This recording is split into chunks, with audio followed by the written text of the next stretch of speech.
CCN news एक पाऊल महाराष्ट्रासाठी। शेगाव शहरात अनैतिक देहव्यापाराविरोधात पोलिसांनी मोठी कारवाई करत इक्बाल चौक परिसरातील आशीर्वाद गेस्ट हाऊसवर छापा टाकला आहे।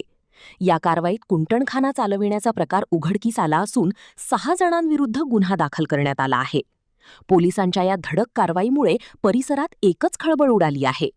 शेगाव शहर पोलिसांनी 22 मे रोजी सायंकाळच्या सुमारास इक्बाल चौक येथील आशीर्वाद गेस्ट हाऊसवर छापा टाकला।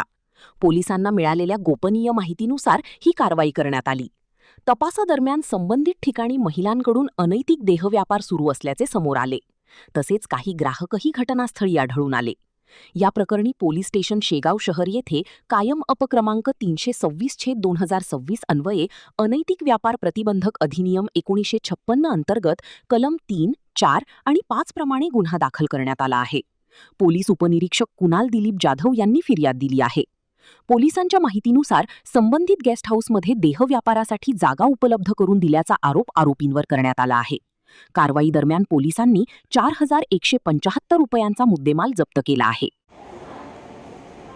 दिनांक 22/5/2026 रोजीचे 1900 ते 2000 वाजेदरम्यान पोलीस स्टेशनला माहिती मिळाल्यावरून शेगाव शहर येथील आशीर्वाद गेस्ट हाऊस येथे छापा टाकला असता त्या ठिकाणी 2 महिला देहव्यापार करून येत असताना आणि यातील आरोपी हे सदर महिलांकडून देहव्यापार विक्रीचा व्यवसाय करून येत असताना मिळून आल्याने सदर प्रमाणे पोलीस स्टेशनला अपराध क्रमांक 326/26 कलम 345 अनैतिक व्यापार प्रतिबंधक अधिनियम अन्वये गुन्हा दाखल केलेला असून यातील आरोपींना अटक केलेली आहे आणि पुढील कायदेशीर कारवाई करत आहोत।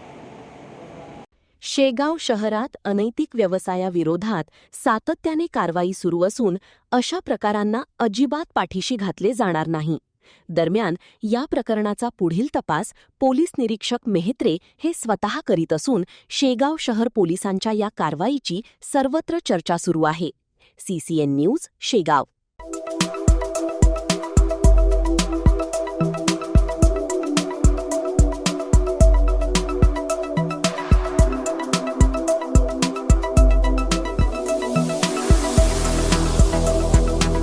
तसेच आपल्या भागातील महत्त्वाच्या बातम्या पाहण्यासाठी CCN न्यूज डेस्क चॅनलला सबस्क्राइब करा आणि बेल आयकॉन प्रेस करा।